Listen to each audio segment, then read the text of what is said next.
জাতীয় নির্বাচনকে ঘিরে এক ছাতার নিচে আসতে চাইছে সব বাম বলয়ের রাজনৈতিক দলগুলো। শুরু হয়েছে পারস্পরিক আলোচনা, তবে এখনও ঠিক হয়নি জোটের নাম।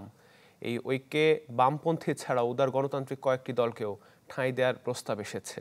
শামীমা সুলতানার রিপোর্ট।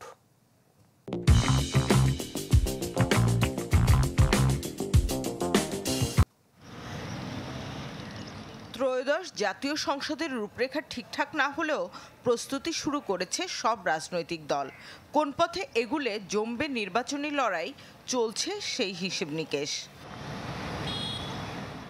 পিছিয়ে নেই বাম ঘরানার দলগুলোও।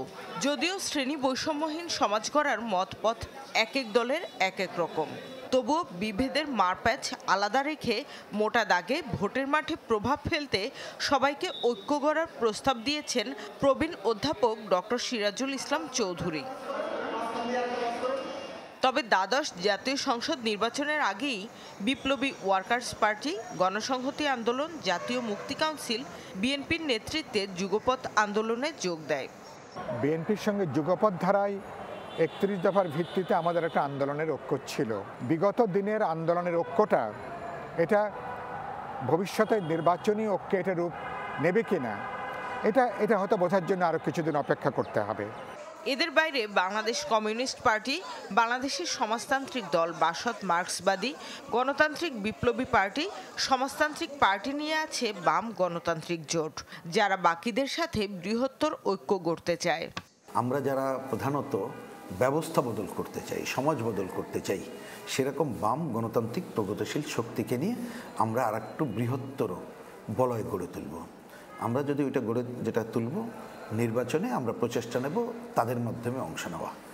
ঐক্যের ডাকে বাম গণতান্ত্রিক জোটের সাথে প্রাথমিকভাবে একমত ফ্যাসিবাদ বিরোধী বাম মোর্চা। আছে বাংলাদেশের সমাজতান্ত্রিক দল বাসদ, গণমুক্তি ইউনিয়ন, সাম্যবাদী আন্দোলন, জাতীয় গণতান্ত্রিক গণমঞ্চ, নয়া গণতান্ত্রিক গণমোর্চা, কমিউনিস্ট ইউনিয়ন ও সমাজতান্ত্রিক মজদুর পার্টিও।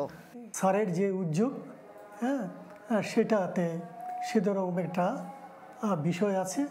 এই জন্য আমরা এর সাথে যুক্ত এবং প্রত্যক্ষভাবে যুক্ত। আমরা চাই এটা গড়ে উঠুক এবং আমরা সেখানে অবদান রাখতে চাই। কেউ কেউ উদার গণতান্ত্রিক দল গণফোরাম, বাংলাদেশ জাসদ সহ কয়েকটি রাজনৈতিক দলকেও সাথে রাখতে চায়। শামীমা সুলতানা, চ্যানেল 24, ঢাকা।